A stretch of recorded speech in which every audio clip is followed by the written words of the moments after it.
Welcome back to my YouTube channel second year PUC computer science. ಈ ಒಂದು session number 3ಯಲ್ಲಿ chapter number 10ನ computer ನೆಟ್ವರ್ಕ್ಸ್ನ continuation chapter ಆಗಿರುತ್ತೆ. ಸೊ ಈ ಒಂದು ಸೆಷನಲ್ಲಿ ನೆಟ್ವರ್ಕ್ ಟೊಪಾಲಜಿ ಬಗ್ಗೆ ನಾವು ಒನ್ ಬೈ ಒನ್ ಡಿಸ್ಕಸ್ ಮಾಡ್ತಾ ಹೋಗೋಣ. What is network topology? The arrangement of computers and other peripherals in a network is called it's topology. ಅಂದರೆ ಕಂಪ್ಯೂಟರ್ ನೆಟ್ವರ್ಕಲ್ಲಿ ಯಾವ ರೀತಿಯಾಗಿ ಅರೇಂಜ್ ಆಗಿದೆ, ದ ಸೆಟಪ್ ಅಥವಾ ಅರೇಂಜ್ಮೆಂಟ್ಸ್ ಅಥವಾ structure of arranging the each and every ನೋಡ್ in the network.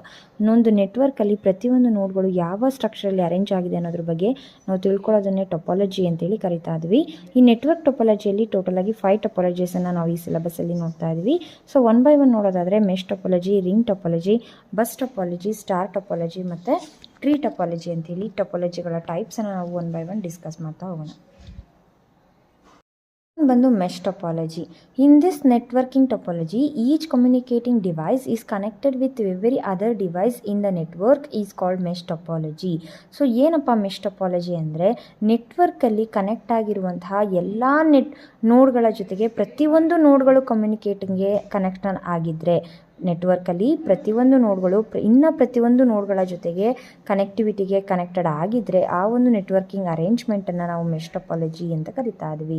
This network can handle large amounts of traffic since multiple notes can transmit data simultaneously. ಪ್ರತಿಯೊಂದು ನೋಡ್ಗಳು ಪ್ರತಿಯೊಂದು ನೋಡಿನ ಜೊತೆಗೆ ಕಮ್ಯುನಿಕೇಷನ್ ಆಗ್ತಾ ಇರೋದ್ರಿಂದ ಒಂದೇ ಸರಿಗೆ ಸುಮಾರಷ್ಟು ನೋಡ್ಗಳು ಡೇಟಾವನ್ನು ಟ್ರಾನ್ಸ್ಮಿಟ್ ಮತ್ತು ರಿಸೀವನ್ನು ಮಾಡುವಂಥ ಸಂದರ್ಭ ಬರ್ತಾ ಇರೋದ್ರಿಂದ ಸೈಮಲ್ಟೇನಿಯಸ್ ಆಗಿ ಡೇಟಾ ಕಮ್ಯುನಿಕೇಟ್ ಆಗ್ತಾ ಇರೋದ್ರಿಂದ ಟ್ರಾಫಿಕ್ ಕೂಡ ಜಾಸ್ತಿ ಆಗುತ್ತೆ. ಸೊ ಈ ರೀತಿಯಾಗಿ data larger amount of data transaction ಆಗುವಂಥ ಟೊಪಾಲಜಿ ನೆಟ್ವರ್ಕ್ ಯಾವುದಪ್ಪ ಅಂದರೆ ಮೆಶ್ ಟೊಪಾಲಜಿ ಆಗಿರುತ್ತೆ. In these networks are more reliable in the sense that even if a node gets down, it does not cause any break in the transaction of data between other nodes. So data ಏನಾಗ್ತಾ ಇದೆ, ಇಲ್ಲಿ ಯಾವುದೇ ರೀತಿ break down ಆಗ್ತಾ ಇಲ್ಲ. ಪ್ರತಿಯೊಂದು ನೋಡಿಗೆ ಏನು ಕಳಿಸ್ಬೇಕಾಗಿರುತ್ತೆ information, each and individual node can be transmit the data according to the router basis ಮೇಲೆ ಪ್ರತಿಯೊಂದು ನೋಡಿಗೆ ಯಾವೊಂದು ಪರ್ಟಿಕ್ಯುಲರ್ ಸೆಂಡರ್ ಪರ್ಟಿಕ್ಯುಲರ್ ರಿಸೀವರ್ಗೆ ಡೇಟಾವನ್ನು ಟ್ರಾನ್ಸಾಕ್ಷನ್ ಮಾಡುವಂಥ ಸಿಚುವೇಶನ್ಸು ಈಸಿಯಾಗಿ ಆಗಲ್ಲ. ಟ್ರಾಫಿಕ್ ಜಾಮ್ಸ್ ಆಗುತ್ತೆ ಅಥವಾ ಟ್ರಾಫಿಕ್ ಡೇಟಾ ಸೈಮಲ್ಟೇನಿಯಸ್ ಸೆಂಡ್ ಮಾಡುವಾಗ ಟ್ರಾಫಿಕ್ ಕೆಪಾಸಿಟಿ ಜಾಸ್ತಿ ಆಯಿತು ಅಂದರೆ ಸ್ಲೋ ಆಗುತ್ತೆ ಡೇಟಾ ಏನು ಸೆಂಡ್ ಆಗುವಂಥದ್ದು ಸೆಂಡರಿಂದ ರಿಸೀವರ್ಗೆ ಅಂತೇಳಿ ಹೇಳ್ತಾ ಇದ್ದಾರೆ. Then this topology wiring is complex and cabling cost is high in creating such network and there are many redundant or unutilised connections. ಈ ಒಂದು ಟೊಪಾಲಜಿಯ ನೆಟ್ವರ್ಕಿಂಗ್ ಅರೇಂಜ್ಮೆಂಟನ್ನು ಮಾಡಬೇಕು ಅಂದರೆ ಕೇಬಲ್ ವೈರ್ಸ್ಗಳು ಜಾಸ್ತಿ ಬೇಕಾಗುತ್ತೆ. ಸೊ ಕೇಬಲ್ ವೈರ್ ಜಾಸ್ತಿ ಬೇಕು ಅಂದರೆ ಅಫ್ಕೋರ್ಸ್ ಕಾಸ್ಟ್ ಕೂಡ ಜಾಸ್ತಿ ಆಗುತ್ತೆ ಆ್ಯಂಡ್ ಕಾಂಪ್ಲಿಕೇಟೆಡ್ ಅಂತ ಅನಿಸುತ್ತೆ. ಯಾಕೆ ಕಾಂಪ್ಲಿಕೇಟೆಡ್ ಅಂತ ಅಂದರೆ, ನೆಟ್ವರ್ಕಲ್ಲಿರುವಂತಹ ಪ್ರತಿಯೊಂದು ನೋಡಿನ ಜೊತೆಗೆ ಕನೆಕ್ಷನನ್ನು ಎಸ್ಟಾಬ್ಲಿಷ್ ಮಾಡಬೇಕು ಅಂತ ಅಂದಾಗ ಕ್ಲಮ್ಸಿನೆಸ್ ಕ್ರಿಯೇಟ್ ಆಗುತ್ತೆ ಅಥವಾ ಡಿಫಿಕಲ್ಟಿ ಫೀಲ್ ಆಗುತ್ತೆ, ವೈರಿಂಗ್ ಕನೆಕ್ಷನ್ಸು ಡಿಫಿಕಲ್ಟ್ ಆಗುತ್ತೆ. ಸೊ ಈ ರೀತಿಯಾಗಿ ಎಕ್ಸ್ಪೆನ್ಸ್ ಕೂಡ ಜಾಸ್ತಿ ಆಗುತ್ತೆ ಅಂತ ಹೇಳಿ ಹೇಳ್ತಾ ಇದ್ದಾರೆ. ಸೊ ಇದಿಷ್ಟು ಆಗಿತ್ತು ಮೆಶ್ ಟೊಪಾಲಜಿ ಬಗ್ಗೆ ನಾವು ತಿಳ್ಕೊಳ್ಳೋವಂಥದ್ದು. ಬಂದು ring topology. In ring topology each node is connected to are other devices one each on either side. The link in a ring topology is unidirectional, thus data can be transmitted in one direction only. So ಇಲ್ಲಿ ಏನಾಗ್ತದೆ ಅಂದರೆ, ಪ್ರತಿಯೊಂದು ನೋಡ್ ಜೊತೆಗೆ connect ಆಗಿದೆ. ಆದರೆ mesh ಟೊಪಾಲಜಿಯಲ್ಲಿ ಏನಾಗುತ್ತೆ ಅಂತಂದರೆ, ಮೆಶ್ ಟೊಪಾಲಜಿಯಲ್ಲಿ ಪ್ರತಿಯೊಂದು ನೋಡು ಪ್ರತಿ ನೋಡ್ಗಳಿಗೂ ಜೊತೆಗೆ ಕನೆಕ್ಟ್ ಆಗ್ತಿತ್ತು. ಬಟ್ ರಿಂಗ್ ಟೊಪಾಲಜಿಯಲ್ಲಿ ಒಂದು ನೋಡು ಫಾರ್ವರ್ಡ್ ಮತ್ತು ಬ್ಯಾಕ್ವರ್ಡ್ ಕನೆಕ್ಷನನ್ನು ಪ್ರಿಪೇರ್ ಮಾಡ್ಕೊಳ್ಳುತ್ತೆ. ಸೊ ಬ್ಯಾಕ್ವರ್ಡ್ ಮತ್ತು ಫಾರ್ವರ್ಡ್ ಕನೆಕ್ಷನ್ ಮಾಡಿದಾಗ ಒಂದು ಸರ್ಕ್ಯುಲರ್ ಫಾರ್ಮೆಟಲ್ಲಿ ರಿಂಗ್ ಫಾರ್ಮೆಟಲ್ಲಿ ನೆಟ್ವರ್ಕ್ ಟೊಪಾಲಜಿ ಕನೆಕ್ಟ್ ಆಗಿರುವಂಥದ್ದು ಕಾಣಿಸುತ್ತೆ. ಸೊ ಹಾಗಾಗಿ ಈ ಒಂದು ಟೊಪಾಲಜಿಯ ನೇಮ್ ಬಂದು ರಿಂಗ್ ಟೊಪಾಲಜಿ ಅಥವಾ ಸರ್ಕ್ಯುಲರ್ ಟೊಪಾಲಜಿ ಅಂತ ಕೂಡ ನಾವು ಕರಿತಾ ಇದ್ದೀವಿ. ಯೂನಿಡೈರೆಕ್ಷನಲ್ ಆಗಿರುತ್ತೆ. ಫಾರ್ವರ್ಡ್ ಮೂವ್ ಆಗ್ತಾ ಇದೆ ಸಿಗ್ನಲ್ ಅಂದರೆ ಫಾರ್ವರ್ಡ್ ಆಗಿ ಮೂವ್ ಆಗ್ತಾ ಇರುತ್ತೆ, ಬ್ಯಾಕ್ವರ್ಡ್ ಆಗಿ ರಿಸೀವ್ ಮಾಡ್ಕೊಳ್ಳಲ್ಲ. ಹಾಗಾಗಿ ಈ ರಿಂಗ್ ಟೊಪಾಲಜಿಯನ್ನು ನಾವು ಯೂನಿಡೈರೆಕ್ಷನಲ್ ಟ್ರಾನ್ಸ್ಮಿಷನ್ ಅಂತ ಕೂಡ ಕರಿತಾ ಇದ್ದೀವಿ. ಬಂದು bus topology. In bus topology each communicating device connects to a transmission medium known as a bus ಅಂತ ಹೇಳ್ತಾ ಇದ್ದಾರೆ. ಬಸ್ ಅಂದರೆ ಒಂದು ಲೀನಿಯರ್ ಫಾರ್ಮೆಟ್ ಆಗಿರುವಂಥ ವೈರ್ಗೆ ನಮ್ಮ ಡಿವೈಸಸ್ಗಳು ಕನೆಕ್ಟ್ ಆಗಿದ್ದರೆ ಆ ರೀತಿ ಕನೆಕ್ಟೆಡ್ ಆಗಿರುವಂತಹ ಸ್ಟ್ರಕ್ಚರನ್ನು ನಾವು ಬಸ್ ಟೊಪಾಲಜಿ ಅಂತ ಕರಿತಾ ಇದ್ದೀವಿ. ಈ ಬಸ್ ಟೊಪಾಲಜಿನ ನಾವು ಲೀನಿಯರ್ ಟೊಪಾಲಜಿ ಅಂತ ಕೂಡ ಕರಿತೀವಿ. ಯಾಕಂದರೆ ಒಂದು ಲೀನಿಯರ್ ಸ್ಟ್ರೈಟ್ ವೇ ಕೇಬಲಿಗೆ ಮಲ್ಟಿಪಲ್ ನೋಡ್ಸ್ಗಳು ಕನೆಕ್ಟ್ ಆಗಿರುತ್ತೆ. ಒಂದು ನೋಡಿಂದ ಕನೆಕ್ಟ್ ಆಗಿರುವಂಥ ಡೇಟಾ ಏನಾದರೂ ಸೆಂಡ್ ಮಾಡ್ತು ಅಂದರೆ ಆ ಕೇಬಲಿಗೆ ಕನೆಕ್ಟ್ ಆಗಿರೋ ಎಲ್ಲ ನೋಡಿಗೂ ಅದು ಡೇಟಾ ಏನಾಗುತ್ತೆ ಟ್ರಾನ್ಸ್ಮಿಟ್ ಆಗುತ್ತೆ. ಸೊ ಈ ರೀತಿಯಾಗಿ ಡೇಟಾ ಟ್ರಾನ್ಸ್ಮಿಟ್ ಆಗೋದನ್ನು ಬಸ್ ಟೊಪಾಲಜಿ ಅಂತ ಕರೆದ್ವಿ. Data send from a node are passed on to the bus and hence transmitted to the length of a bus in both directions. ಇದು ಬೈ ಡೈರೆಕ್ಷನಲ್ ವೇ ಆಗಿರುತ್ತೆ bus ಟೊಪಾಲಜಿಯಲ್ಲಿ information ಒಂದು ಕಡೆ flow ಆದರೆ ಇನ್ನು connect ಆಗಿರೋ ಪ್ರತಿಯೊಂದು ನೋಡಿಗೂ ಕೂಡ ರೀಚ್ ಆಗ್ತಾ ಹೋಗುತ್ತೆ. Data can be received by any of the nodes connected to the bus. ಆ ಬಸ್ ಅನ್ನೋ ಒಂದು ವೈರ್ ಅಥವಾ ಒಂದು ಕೇಬಲ್ ಏನಿರುತ್ತೆ ಲೀನಿಯರ್ ಕೇಬಲು ಕನೆಕ್ಟೆಡ್ ಆಗಿರುವಂಥ ನೋಡ್ಗಳು ಯಾವುದಾದ್ರೂ ಕೂಡ ರಿಸೀವ್ ಮಾಡ್ಕೋಬೋದು ಡೇಟಾ. ಎಲ್ಲ ಕನೆಕ್ಟೆಡ್ ಆಗಿರುವಂಥ ನೋಡಿಗೆ ಕೆಪಾಸಿಟಿ ಇರುತ್ತೆ ಆ ಡೇಟಾವನ್ನು ರಿಸೀವ್ ಮಾಡ್ಕೊಳ್ಳೋವಂಥದ್ದು. This topology a single backbone wire called bus is shared among the nodes which is make it cheaper and easier to maintain. ಒಂದೇ ಕೇಬಲ್ಗೆ ಮಲ್ಟಿಪಲ್ ನೋಡ್ಸ್ಗಳನ್ನ ಕನೆಕ್ಟ್ ಮಾಡೋದ್ರಿಂದ ಚೀಪ್ ಕೂಡ ಆಗುತ್ತೆ, ವೈರ್ ಕಮ್ಯುನಿಕೇಷನ್ ಕಡಿಮೆ ಆಗುತ್ತೆ. ಒಂದೇ ಕೇಬಲ್ಗೆ ಮಲ್ಟಿಪಲ್ ನೋಡ್ಸನ್ನು ಕನೆಕ್ಟ್ ಮಾಡೋದ್ರಿಂದ ಆ ಒಂದು ಕೇಬಲ್ನ ನಾವು ಬ್ಯಾಕ್ ಬೋನ್ ಕೇಬಲ್ ಅಂತ ಕೂಡ ಕರಿತಾ ಇದ್ವಿ. Both ring and bus topology are considered to be less secure and less reliable. Bus topology ಮತ್ತು ರಿಂಗ್ ಟೊಪಾಲಜಿ ಎರಡನ್ನೂ ಕೂಡ ನಾವು ಲೆಸ್ ಸೆಕ್ಯೂರ್ ಮತ್ತು ಲೆಸ್ ರಿಲಯಬಲ್ ಅಂತ ಕನ್ಸಿಡರ್ ಮಾಡ್ತಾ ಇದ್ದೀವಿ. ಇದನ್ನು ಡಿಸ್ಅಡ್ವಾಂಟೇಜ್ ಅಂತ ಕೂಡ ತಗೋಬೋದು. ಯಾಕೆ ಅಂತಂದರೆ ಒಂದು ನೋಡು ಟ್ರಾನ್ಸ್ಮಿಟ್ ಮಾಡಿದಂಥ ಡೇಟಾ ಕನೆಕ್ಟ್ ಆಗಿರುವಂಥ ಪ್ರತಿ ನೋಡಿಗೂ ಅದು ಟ್ರಾನ್ಸ್ಮಿಟ್ ಆಗೋದ್ರಿಂದ ಡೇಟಾ ಸೆಕ್ಯೂರಿಟಿ ಲೆಸ್ ಆಗಿರುತ್ತೆ. ಪ್ರತಿಯೊಂದು ನೋಡ್ಗಳು ಆ ಡೇಟಾವನ್ನು ಸೆಕ್ಯೂರ್ ಮಾಡೋದ್ರಿಂದ ಕೆಲವೊಂದು ನೋಡಿಗೆ ಆ ಡೇಟಾ ಬೇಡ ಆಗಿರುತ್ತೆ, ಆದರೂ ಕೂಡ ಆ ಡೇಟಾ ನೋಡಿಗೆ ಟ್ರಾನ್ಸ್ಮಿಟ್ ಆಗುವಂಥ ಚಾನ್ಸಸ್ ಇರೋದ್ರಿಂದ ಸೊ ಇಲ್ಲಿ less secure of the data ಅಂತ ಹೇಳಿ ಕರೀತಾ ಇದೆ. So this is about the bus topology. Fourth one ಬಂದು star topology. In star topology each communicating device is connected to a central node which is a networking device like a hub or a switch. Hub ಅಥವಾ switch ಅನ್ನೋ ಒಂದು networking device ಬಗ್ಗೆ ನಾವು session number 2 ಅಲ್ಲಿ already discuss ಮಾಡಿದ್ದೀವಿ. ಇಲ್ಲಿ ಏನಾಗ್ತಾ ಇದೆ ಅಂದರೆ ಒಂದು ಸೆಂಟ್ರಲ್ ನೋಡ್, ಆ ಸೆಂಟ್ರಲ್ ನೋಡ್ ಯಾವುದಪ್ಪ ಅಂದರೆ ಒಂದು ನೆಟ್ವರ್ಕಿಂಗ್ ಡಿವೈಸ್ ಆಗಿರುತ್ತೆ, ಹಬ್ ಆಗಿರ್ಬೋದು ಅಥವಾ ಸ್ವಿಚ್ ಆಗಿರ್ಬೋದು. ಅದಕ್ಕೆ ಮಲ್ಟಿಪಲ್ ನೋಡ್ಸ್ಗಳು ಕನೆಕ್ಟ್ ಆಗಿದ್ದರೆ ಆ ರೀತಿ ಕನೆಕ್ಟ್ ಆಗಿರುವಂಥ ನೆಟ್ವರ್ಕಿಂಗ್ ಟೊಪಾಲಜಿಕಲ್ ಸ್ಟ್ರಕ್ಚರನ್ನು ನಾವು ಸ್ಟಾರ್ ಟೊಪಾಲಜಿ ಅಂತ ಹೇಳಿ ಕರಿತಾ ಇದ್ದೀವಿ. ಇಲ್ಲಿ ಹಬ್ ಅಂದರೆ ಏನು, ಸ್ವಿಚ್ ಅಂದರೆ ಏನು ಅಂತ ಆಲ್ರೆಡಿ ನಾವು ಸೆಷನ್ ನಂಬರ್ 2 ಅಲ್ಲಿ ಡಿಸ್ಕಸ್ ಮಾಡಿದ್ದೀವಿ. ಲಿಟಲ್ ಬಿಟ್ ನಾವು ಹೇಳಬೇಕು ಅಂದರೆ ಹಬ್ಬಲ್ಲಿ ಏನಾಗುತ್ತೆ ಅಂದರೆ we cannot identify the individual ರಿಸೀವರ್ನ ನಾವು ಐಡೆಂಟಿಫೈ ಮಾಡೋಕ್ಕಾಗಲ್ಲ. ಕನೆಕ್ಟ್ ಆಗಿರುವಂಥ ಪ್ರತಿಯೊಂದು ನೋಡಿಗೂ ಡೇಟಾ ಏನಾಗುತ್ತೆ ಟ್ರಾನ್ಸ್ಮಿಟ್ ಆಗುತ್ತೆ. ಬಟ್ ಸ್ವಿಚ್ಚಲ್ಲಿ ಏನಾಗುತ್ತೆ ಅಂದರೆ ನಾವು ಇಂಡಿವಿಜುವಲ್ ನೋಡನ್ನ ಐಡೆಂಟಿಫೈ ಮಾಡಿ ಪರ್ಟಿಕ್ಯುಲರ್ ಡಿವೈಸ್ ಜೊತೆಗೆ ಮಾತ್ರ ಟ್ರಾನ್ಸ್ಮಿಷನನ್ನು ಮಾಡ್ಬೋದು ಅಥವಾ ಡೇಟಾವನ್ನು ಟ್ರಾನ್ಸ್ಮಿಟ್ ಮಾಡ್ಬೋದು. ಆ ಒಂದು ಕೆಪಾಸಿಟಿ ಸ್ವಿಚ್ಚಲ್ಲಿದೆ. ಎರಡರಲ್ಲಿ ಯಾವುದಾದ್ರೂ ಒಂದನ್ನು ಬಳಸಿ ಅದಕ್ಕೆ ಮಲ್ಟಿಪಲ್ ನೋಡ್ಸ್ಗಳನ್ನು ಕನೆಕ್ಟ್ ಮಾಡಿದ್ರೆ ಆ ಒಂದು ನೆಟ್ವರ್ಕಿಂಗ್ ಟೊಪಾಲಜಿಯನ್ನು ನಾವು ಸ್ಟಾರ್ ಟೊಪಾಲಜಿ ಅಂತೇಳಿ ಕರಿತಾ ಇದ್ದೀವಿ. Star topology is considered very effective, efficient and fast as each device is directly connected with central node. Central ನೋಡಿಗೆ ಕನೆಕ್ಟ್ ಆಗಿರೋದ್ರಿಂದ ಇನ್ಫಾರ್ಮೇಷನ್ ಎಫೆಕ್ಟಿವ್ ಆಗಿ ರೀಚ್ ಆಗುತ್ತೆ, ಬೇಗ ರೀಚ್ ಆಗುತ್ತೆ ಅಂತ ಕೂಡ ಹೇಳ್ತಾ ಇದ್ದಾರೆ. Disturbance on one device will not affect the rest of the network. Any failure in a central networking device may lead to the failure of complete network. Very important point. ಏನಪ್ಪ ಅಂದರೆ ಇಲ್ಲಿ connect ಆಗಿರುವಂಥ multiple notes ನಿಮಗೆ ಡಯಾಗ್ರಾಮಲ್ಲಿ ಕಾಣಿಸ್ತಾ ಇರ್ಬೋದು. 5 ಸಿಸ್ಟಮ್ಗಳು ಒಂದು ನೋಡಿಗೆ ಒಂದು ಸೆಂಟ್ರಲ್ ನೋಡಿಗೆ ಕನೆಕ್ಟ್ ಆಗಿದೆ. ಇಟ್ ಮೇ ಬಿ ಹಬ್ ಆಗಿರ್ಬೋದು, ಸ್ವಿಚ್ ಆಗಿರ್ಬೋದು. ಕಂಪ್ಯೂಟರ್ಗಳು ಏನಾದರೂ ಫಾಲ್ಟ್ ಆಯಿತು ಅಂದರೆ ಬೇರೆ ಸಿಸ್ಟಮಿಗೆ ಯಾವುದೇ ರೀತಿ ಎಫೆಕ್ಟ್ ಆಗಲ್ಲ, ಆ ಒಂದು ಸಿಸ್ಟಮ್ ಮಾತ್ರ ಡ್ಯಾಮೇಜ್ ಆಗಿರುತ್ತೆ. ಆದರೆ ಸೆಂಟ್ರಲ್ ಹಬ್ ಅಥವಾ ಸೆಂಟ್ರಲ್ ಸ್ವಿಚ್ ಏನಾದರೂ ಡ್ಯಾಮೇಜ್ ಆಯಿತು ಅಂದರೆ ಅದು ಕನೆಕ್ಟ್ ಆಗಿರುವಂಥ ಪ್ರತಿಯೊಂದು ಸಿಸ್ಟಮು ಕೂಡ ಫೇಲ್ಯೂರ್ ಆಗುವಂಥ ಚಾನ್ಸಸ್ ಇರುತ್ತೆ ಅಂತ ಹೇಳ್ತಾರೆ. So this is the main disadvantage of the star topology ಅಂತಲೂ ಕೂಡ ನಾವು ಕನ್ಸಿಡರ್ ಮಾಡ್ಬೋದು.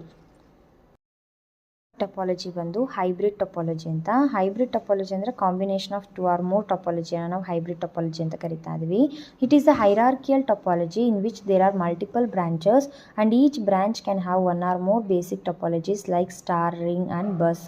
ಇಲ್ಲಿ ನಾವೇನು ಇದುವರೆಗೂ ಟೊಪಾಲಜಿಗಳನ್ನು ಡಿಸ್ಕಸ್ ಮಾಡಿದ್ವಿ, ಬಸ್, ಸ್ಟಾರ್, ರಿಂಗ್, ಈ ಥರದ್ದು ಯಾವುದಾದ್ರೂ 2-3 ಕಾಂಬಿನೇಷನ್ ಆಗಿರುವಂಥ ಟೊಪಾಲಜಿಯನ್ನು ಕಾಂಬಿನೇಷನ್ ಆಗಿ ತೊಗೊಂಡು ಸ್ಟ್ರಕ್ಚರ್ನ ಫಾರ್ಮ್ಯಾಟ್ ಮಾಡಿದ್ರೆ ಆ ಒಂದು ಟೊಪಾಲಜಿಯನ್ನು ನಾವು ಹೈಬ್ರಿಡ್ ಟೊಪಾಲಜಿ ಅಂತ ಹೇಳಿ ಕರಿತಾ ಇದ್ದೀವಿ. So multiple branch, tree like ಬ್ರಾಂಚನ್ನು ನಾವು ಪ್ರಿಪೇರ್ ಮಾಡ್ತಾ ಇರ್ಬೋದು. ಬ್ರಾಂಚಸ್ ನಿಮಗೆ ಕಾಣ್ತಾ ಇದೆ. ಸೊ ಹೈಬ್ರಿಡ್ ಟೊಪಾಲಜಿಯನ್ನು ನಾವು ಟ್ರೀ ಟೊಪಾಲಜಿ ಅಂತ ಕೂಡ ಕರಿತಾ ಇದ್ದೀವಿ. ಕಾನ್ಸೆಪ್ಟ್ ಬಂದು ಮೀಡಿಯಾ ಆಕ್ಸೆಸ್ ಕಂಟ್ರೋಲ್ ಅಂತ, ಮ್ಯಾಕ್ ಅಡ್ರೆಸ್ ಅಂತ ಏನು ಕರಿತಾ ಇದ್ದೀವಿ ಅದು. MAC stands for media access control. The MAC address also known as the physical or hardware address is a unique value associated with a network adapter called a NIC. So MAC address ಅನ್ನೋ full form ಬಂದು media access control ಅಂತ ಹೇಳ್ತಾ ಇದ್ದಾರೆ. It is also called, ಇದನ್ನು physical ಅಥವಾ hardware address ಅಂತ ಕೂಡ ಕರಿತಾ ಇದ್ದಾರೆ. ಈ ಒಂದು ಯೂನಿಕ್ ಅಡ್ರೆಸ್ ಏನಾಗಿರುತ್ತೆ, ಪ್ರತಿಯೊಂದು ಡಿವೈಸಲ್ಲೂ ಕೂಡ ಯೂನಿಕ್ ಆಗಿರುತ್ತೆ. ಈ ಒಂದು ಪ್ರತಿಯೊಂದು ಯೂನಿಕ್ ಅಡ್ರೆಸ್ಸು ಮ್ಯಾನುಫ್ಯಾಕ್ಚರ್ ಆಗುವಾಗಲೇ ಅದ್ರ ವ್ಯಾಲ್ಯೂಸ್ ಅಂದರೆ ಮ್ಯಾಕ್ ಅಡ್ರೆಸ್ಸಿನ ವ್ಯಾಲ್ಯೂಸು ಜನ್ರೇಟ್ ಆಗಿರುತ್ತೆ. ಯಾವುದ್ರ ಜೊತೆಗೆ ಅಸೋಸಿಯೇಟೆಡ್ ಆಗಿದೆ ಅಂತ ಅಂದರೆ ನೆಟ್ವರ್ಕ್ ಇಂಟರ್ಫೇಸ್ ಕಾರ್ಡ್. ಈ ಒಂದು ನೆಟ್ವರ್ಕ್ ಇಂಟರ್ಫೇಸ್ ಕಾರ್ಡ್ ಬಗ್ಗೆ ನಾವು ನೆಟ್ವರ್ಕಿಂಗ್ ಡಿವೈಸಸ್ಸಲ್ಲಿ ಆಲ್ರೆಡಿ ಡಿಸ್ಕಸ್ ಮಾಡಿದ್ದೀವಿ. ಅದ್ರ ಜೊತೆಗೆ ಅಸೋಸಿಯೇಟ್ ಆಗಿ ಪ್ರತಿಯೊಂದು ಡಿವೈಸು ಅದರದ್ದೇ ಆದ ಯೂನಿಕ್ ಅಡ್ರೆಸ್ಸನ್ನು ಕೆಪಾಸಿಟಿನ ಹೊಂದಿರುತ್ತೆ. ಅದನ್ನು ಆ ಒಂದು ಯೂನಿಕ್ ಅಡ್ರೆಸ್ಸನ್ನು ನಾವು ಮ್ಯಾಕ್ ಅಡ್ರೆಸ್ ಅಂತ ಹೇಳಿ ಕರಿತಾ ಇದ್ದೀವಿ ಅಂತ ಹೇಳ್ತಾ ಇದ್ದಾರೆ. The MAC address is regenerated on NIC at the time of manufacturing and thus it is a permanent address and cannot be changed. ಈ ಮ್ಯಾಕ್ ಅಡ್ರೆಸ್ ಏನಾಗಿರುತ್ತೆ ಮ್ಯಾನುಫ್ಯಾಕ್ಚರ್ ಆಗುವಂಥ ಟೈಮಲ್ಲೇ ಜನ್ರೇಟ್ ಆಗಿರೋದ್ರಿಂದ ಇದನ್ನು ಯಾವುದೇ ಕಾರಣಕ್ಕೂ ಬದಲಾವಣೆ ಮಾಡಲಿಕ್ಕಾಗಲ್ಲ. ಇದು ಒಂದು ಪರ್ಮನೆಂಟ್ ಅಡ್ರೆಸ್ ಅಂತ ಹೇಳ್ತಾ ಇದ್ದಾರೆ. The machine on which the NIC is attached can be physically identified on the networking using its MAC address.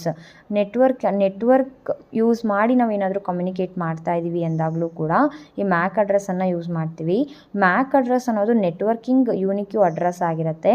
ಇದು ಯಾವುದೇ ಕಾರಣಕ್ಕೂ ನೆಟ್ವರ್ಕಿಂದ ನೆಟ್ವರ್ಕಿಗೆ ಚೇಂಜ್ ಆಗಲ್ಲ. It is a permanent address ಆಗಿರುತ್ತೆ. ನೀವು ಯಾವುದೇ ನೆಟ್ವರ್ಕಿಗೆ ಟ್ರಾವೆಲ್ ಮಾಡಿದ್ರೂ ಡಿವೈಸ್ ಮುಖಾಂತರ ಡಿವೈಸು ಯಾವುದೇ ನೆಟ್ವರ್ಕಿಗೆ ಮೂವ್ ಆದರೂ ಕೂಡ ಮ್ಯಾಕ್ ಅಡ್ರೆಸ್ಸು ಬದಲಾವಣೆ ಆಗೋದಿಲ್ಲ ಅಂತ ಹೇಳ್ತಾ ಇದ್ದಾರೆ. Each MAC address is a 12-digit hexadecimal numbers of which the first 6 digits contain the manufacturer's ID called organizational unique identifier and later 6 digits represents the serial number assigned to the card by the manufacturer. ಈ MAC address ಯಾವ ಫಾರ್ಮೆಟಲ್ಲಿರುತ್ತೆ ಅಂದರೆ 12-digit hexadecimal number ಸಿಸ್ಟಮಲ್ಲಿರುತ್ತೆ. ನಾವು last year hexadecimal number system ಬಗ್ಗೆ discuss ಮಾಡಿದ್ದೀವಿ. ಅಂದರೆ first ಇಯರಲ್ಲಿ ನೀವು already ಓದಿರ್ತೀರಾ. Hexadecimal number system ಅಂತ ಅಂದರೆ 0 to 9 ಇರುತ್ತೆ. ದೆನ್ 10 to 15ವರೆಗೂ ನಾವು ABCDE ಅಂತೇಳಿ F ಅಂತೇಳಿ ನಾವೇನು ಕನ್ಸಿಡರ್ ಮಾಡಿದ್ದೀವಲ್ಲ ಆ ಒಂದು ಸ್ಟ್ರಕ್ಚರ್ ಫಾರ್ಮ್ಯಾಟಲ್ಲಿ ಈ ಮ್ಯಾಕ್ ಅಡ್ರೆಸ್ಗಳು ಅಸೋಸಿಯೇಟ್ ಆಗಿರುತ್ತೆ. ಟೋಟಲಾಗಿ 12 ಡಿಜಿಟ್ಸ್ ಇರುತ್ತೆ. ಅದರಲ್ಲಿ ಫಸ್ಟ್ 6 ಡಿಜಿಟ್ಸು ಯಾವುದ್ರದ್ದಾಗಿರುತ್ತೆ ಅಂದರೆ ಆರ್ಗನೈಸೇಷನ್, ಯಾವ ಒಂದು ಆರ್ಗನೈಸೇಷನಲ್ಲಿ ಯಾವ ಒಂದು ಡಿವೈಸ್ ಡೆವಲಪ್ ಆಗಿರುತ್ತೆ ಅಥವಾ ಮ್ಯಾನುಫ್ಯಾಕ್ಚರ್ ಆಗುತ್ತೆ ಅದ್ರದ್ದು ಯೂನಿಕ್ ಅಡ್ರೆಸ್ಸನ್ನು ಅದು ಕ್ಯಾರಿ ಮಾಡಿರುತ್ತೆ. ನೆಕ್ಸ್ಟ್ 6 ಡಿಜಿಟ್ಸು ಕಾರ್ಡ್ ಮ್ಯಾನುಫ್ಯಾಕ್ಚರ್ ಅಂದರೆ ನೆಟ್ವರ್ಕ್ ಇಂಟರ್ಫೇಸ್ ಕಾರ್ಡ್ ಏನಿರುತ್ತಲ್ಲ ಆ ಒಂದು ಬೇಸಿಸ್ ಮೇಲೆ 6 ಡಿಜಿಟ್ಸು ಯೂನಿಕ್ಕಾಗಿ ಪ್ರಿಪೇರ್ ಆಗಿರುತ್ತೆ. ಸೊ ಟೋಟಲಾಗಿ 6 ಡಿಜಿಟ್ಸ್ ಇರುತ್ತೆ. ಆ 6 ಡಿಜಿಟ್ಸು ಯಾವ ಫಾರ್ಮ್ಯಾಟಲ್ಲಿರುತ್ತೆ ಅಂದರೆ ಹೆಕ್ಸಾಡೆಸಿಮಲ್ ನಂಬರ್ ಸಿಸ್ಟಮಲ್ಲಿ ಇರುತ್ತೆ ಅಂತ ಹೇಳಿ ಹೇಳ್ತಾರೆ. ಸೊ ಇದಿಷ್ಟು ಏನಾಗಿತ್ತು ಮ್ಯಾಕ್ ಅಡ್ರೆಸ್ ಅಂದರೆ ಮೀಡಿಯಾ ಆಕ್ಸೆಸ್ ಕಂಟ್ರೋಲ್ ಬಗ್ಗೆ ನಾವೇನು ಮಾಡಿದ್ವಿ ಡಿಸ್ಕಸ್ ಮಾಡಿದ್ವಿ. ಇಂಟರ್ನೆಟ್ ಪ್ರೋಟೋಕಾಲ್ IP ಅಡ್ರೆಸ್ ಅಂತ ಏನು ಕರಿತಾ ಇದ್ವಿ ಅದ್ರ ಬಗ್ಗೆ ಡಿಸ್ಕಸ್ ಮಾಡ್ತಾ ಇದ್ವಿ. IP address also known as internet protocol address is also unique address that can be use to uniquely identify each node in a network to communicate.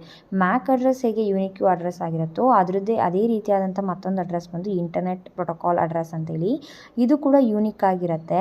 But major difference ಏನಪ್ಪ ಅಂತ ಅಂದರೆ ಕಮ್ಯುನಿಕೇಷನ್ ಮಾಡುವಾಗ ಪ್ರತಿಯೊಂದು ನೆಟ್ವರ್ಕಿಗೆ ಅದರದ್ದೇ ಆದಂಥ individual IP address ಇರುತ್ತೆ. ನೀವು device ಮುಖಾಂತರ ಒಂದು ನೆಟ್ವರ್ಕಿಂದ ಮತ್ತೊಂದು ನೆಟ್ವರ್ಕಿಗೆ ಮೂವ್ ಆದಾಗ ಆ ನೆಟ್ವರ್ಕ್ IP ಅಡ್ರೆಸ್ ಕೂಡ ಚೇಂಜ್ ಆಗುತ್ತೆ, ಬಟ್ ಯೂನಿಕ್ ಆಗಿರುತ್ತೆ. ಅದನ್ನು ಹೇಳ್ತಾ ಇದ್ದಾರೆ. ಇದು temporary, it is not a permanent. When you are moving from one network to the another network IP address also get changed ಅಂತ ಹೇಳ್ತಾ ಇದ್ದಾರೆ. It allows devices to be located and communicate with over the internet. ನೀವು ಇಂಟರ್ನೆಟ್ಟನ್ನು ಬಳಸಿ ಏನಾದರೂ communication ಮಾಡ್ತಾ ಇದ್ದೀರಿ ಅಂದಾಗ ಆ ಒಂದು ನೆಟ್ವರ್ಕಿಗೆ ರಿಲೇಟೆಡ್ ಆಗಿರುವಂಥ IP ಅಡ್ರೆಸ್ಸನ್ನು ಯೂಸ್ ಮಾಡಿಕೊಂಡು ಇಂಟರ್ನೆಟ್ ಮುಖಾಂತರ ಇನ್ಫಾರ್ಮೇಷನ್ನ ಎಕ್ಸ್ಚೇಂಜ್ ಮಾಡ್ಬೋದು ಅಂತ ಹೇಳ್ತಾ ಇದ್ದಾರೆ. Unlike a MAC address IP address can change if a device is move to a different network. So ನಾನು ಆಗಲೇ ಹೇಳಿದಾಗೆ ಮ್ಯಾಕ್ ಅಡ್ರೆಸ್ ಅನ್ನೋದು ಪರ್ಮನೆಂಟ್ ಆಗಿರುತ್ತೆ. ಆದರೆ IP ಅಡ್ರೆಸ್ಸು ಒಂದು ನೆಟ್ವರ್ಕಿಂದ ಮತ್ತೊಂದು ನೆಟ್ವರ್ಕಿಗೆ ಬದಲಾವಣೆ ಆಗ್ತಾ ಇದೆ ಅಂತ ಹೇಳ್ತಾ ಇದ್ದಾರೆ. The most commonly used version IPv4 is A 32-bit numeric address return as 4 decimal number separated by periods ಅಂತ ಹೇಳ್ತಿದ್ದಾರೆ. ಅಂದರೆ ಈಗ ಮ್ಯಾಕ್ ಅಡ್ರೆಸ್ಸನ್ನು ರೆಪ್ರೆಸೆಂಟ್ ಮಾಡಲಿಕ್ಕೆ 12-digit ಹೆಕ್ಸಾಡೆಸಿಮಲ್ ನಂಬರ್ ಸಿಸ್ಟಮನ್ನು ತಗೊಂಡ್ವಿ. ಅದೇ ರೀತಿ ಇಂಟರ್ನೆಟ್ ಪ್ರೋಟೋಕಾಲ್ನ ರೆಪ್ರೆಸೆಂಟ್ ಮಾಡಲಿಕ್ಕೆ IPv4 ಅಂತ ಅಂದರೆ ಇಂಟರ್ನೆಟ್ ಪ್ರೋಟೋಕಾಲ್ ವರ್ಷನ್ 4 ಅಂತೇಳಿ ಇದು 32-bit ನ್ಯೂಮರಿಕ್ ಅಡ್ರೆಸ್ಸನ್ನು ಕ್ಯಾರಿ ಮಾಡಿರುತ್ತೆ. 4 ಡೆಸಿಮಲ್ ನಂಬರ್ ಸಿಸ್ಟಮ್ಸ್ ಇರುತ್ತೆ. ಪ್ರತಿಯೊಂದು ನಂಬರ್ಸ್ಗಳನ್ನು ಡಾಟನ್ನು ಇಲ್ಲಿ ಪೀರಿಯಡ್ಸ್ ಅಂತ ಕರಿತಾ ಇದ್ದಾರೆ, ಅದರಿಂದ ಸಪ್ರೇಟ್ ಮಾಡ್ತಾ ಇದ್ದೀವಿ. ಸೊ ಈ ರೀತಿಯಾಗಿ ನಾವು ರೆಪ್ರೆಸೆಂಟ್ ಮಾಡ್ತಾ ಇದ್ದೀವಿ IP ಅಡ್ರೆಸ್ಸನ್ನು ಅಂತ ಹೇಳ್ತಾ ಇದ್ದಾರೆ. As more devices communicate, it uses IPv6 of 12 128 bit to address representation. Number of ಡಿವೈಸಸ್ಗಳು ಜಾಸ್ತಿ ಆಯಿತು ಇಂಟರ್ನೆಟ್ ಮುಖಾಂತರ ಕಮ್ಯುನಿಕೇಟ್ ಮಾಡಲಿಕ್ಕೆ ಅಂದಾಗ IPv4 ಬದಲಾಗಿ IPv6 ನಾವು ಬಳಸ್ತಾ ಇದ್ದೀವಿ. IPv4 ಕೆಪಾಸಿಟಿ ಬಂದು 32 ಬಿಟ್ ನ್ಯೂಮರಿಕ್ ಅಡ್ರೆಸ್ ಆಗಿರುತ್ತೆ. IPv6 ಅಡ್ರೆಸ್ ಕೆಪಾಸಿಟಿ ಬಂದು 128 ಬಿಟ್ ಅಡ್ರೆಸ್ ಆಗಿರುತ್ತೆ ಅಂತ ಹೇಳ್ತಾ ಇದ್ದಾರೆ.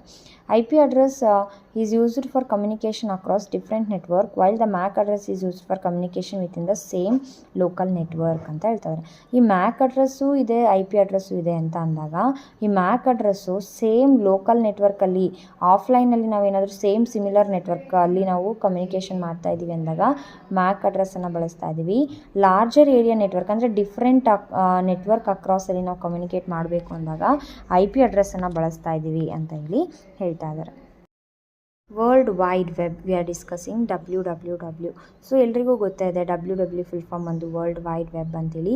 It is a ocean of information stored in the form of trillions or interlinked web pages and web resources. ಈ WWW ಅನ್ನೋದು ಒಂದು ರೀತಿಯಾದಂಥ ಓಷನ್ ಆಗಿರುತ್ತೆ. ಅದರಲ್ಲಿ number of billions of millions of information carry ಆಗಿರುತ್ತೆ. ನಾವು using the web pages or the ಲಿಂಕನ್ನು ಬಳಸಿ ನಮಗೆ ಬೇಕಾದಂಥ ಇನ್ಫಾರ್ಮೇಷನನ್ನು ಫೆಚ್ ಮಾಡ್ಬೋದು ಅಂತ ಹೇಳ್ತಾ ಇದ್ದಾರೆ. ಈ ಒಂದು WWW ಅನ್ನೋದು 3 ಫಂಡಮೆಂಟಲ್ ಟೆಕ್ನಾಲಜಿ ಬೇಸಿಸ್ ಮೇಲೆ ಡೆವಲಪ್ ಆಗಿದೆ. ಯಾವ ಟೆಕ್ನಾಲಜಿಕಲ್ ಬೇಸಿಸ್ ಅಂತ ಅಂದರೆ ಒಂದು HTML, ಮತ್ತೊಂದು URL, ಮತ್ತೊಂದು HTTP ಅಂತ ಹೇಳ್ತಾರೆ. HTML ಅಂದರೆ ಏನು? Hypertext transfer protocol. It is the language which is used to design standardized web pages. It is the basic structure of very pages is designed using HTML. HTML ಅನ್ನೋದು ಒಂದು programming language ಅಂತ ನಾನು consider ಮಾಡೋದಾದರೆ ಆ ಒಂದು programming ಲ್ಯಾಂಗ್ವೇಜನ್ನು consider ಮಾಡಿ ನಮಗೆ ಬೇಕಾಗಿರುವಂಥ ಒಂದು ವೆಬ್ ಪೇಜನ್ನು ಡಿಸೈನ್ ಮಾಡಲಿಕ್ಕೆ ಬರೆಯುವಂಥ ಪ್ರೋಗ್ರಾಮಿಂಗ್ ಕೋಡನ್ನು ನಾವು HTML ಅಂತೇಳಿ ಕರಿತಾ ಇದ್ದೀವಿ. ಒಂದು ವೆಬ್ ಪೇಜ್ ಯಾವ ರೀತಿ ಕಾಣಬೇಕು ಅಂತ ಅದನ್ನು ಡಿಸೈನಿಂಗ್ ಕೋಡನ್ನು ನಾವೇನು ಬರಿತೀವಿ, ದಟ್ ಈಸ್ ಕಾಲ್ಡ್ HTML ಅಂತ ಹೇಳ್ತಾ ಇದ್ದಾರೆ. ಇನ್ನು URL ಅಥವಾ URI ಅಂದರೆ uniform resource identifier or uniform resource locator ಅಂತ ಹೇಳ್ತಾ ಇದ್ದಾರೆ. It is a unique address or path for each resource located on a web and it is called a web address. ನಮ್ಮ ಪ್ರತಿಯೊಂದು ವೆಬ್ ಪೇಜ್ಗೂ ಅದರದ್ದೇ ಆದ unique address ಇರುತ್ತೆ. ಪ್ರತಿಯೊಂದು web ಪೇಜಲ್ಲೂ ಅದರದ್ದೇ ಆದ ರಿಲೇಟೆಡ್ ಇನ್ಫಾರ್ಮೇಷನ್ ಇರುತ್ತೆ. ಪ್ರತಿಯೊಂದು ವೆಬ್ ಪೇಜು ಯೂನಿಕ್ ಆದ ಇನ್ಫಾರ್ಮೇಷನ್ನ ಕ್ಯಾರಿ ಮಾಡ್ತಾ ಇರುತ್ತೆ.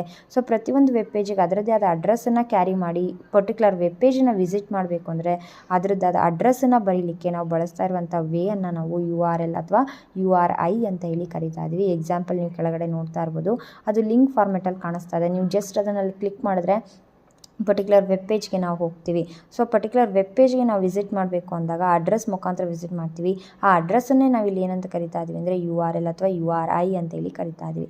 ಇನ್ನು ಹೈಪರ್ಟೆಕ್ಸ್ಟ್ ಟ್ರಾನ್ಸ್ಫರ್ ಪ್ರೋಟೋಕಾಲ್ HTTP ಅಂತ ಅಂದರೆ ಹೈಪರ್ಟೆಕ್ಸ್ಟ್ ಟ್ರಾನ್ಸ್ಫರ್ ಪ್ರೋಟೋಕಾಲ್ ಅಂತೇಳಿ set of rules which is used to retrieve link pages across the web. Web ಅನ್ನೋದು ಒಂದು huge amount of collection of information.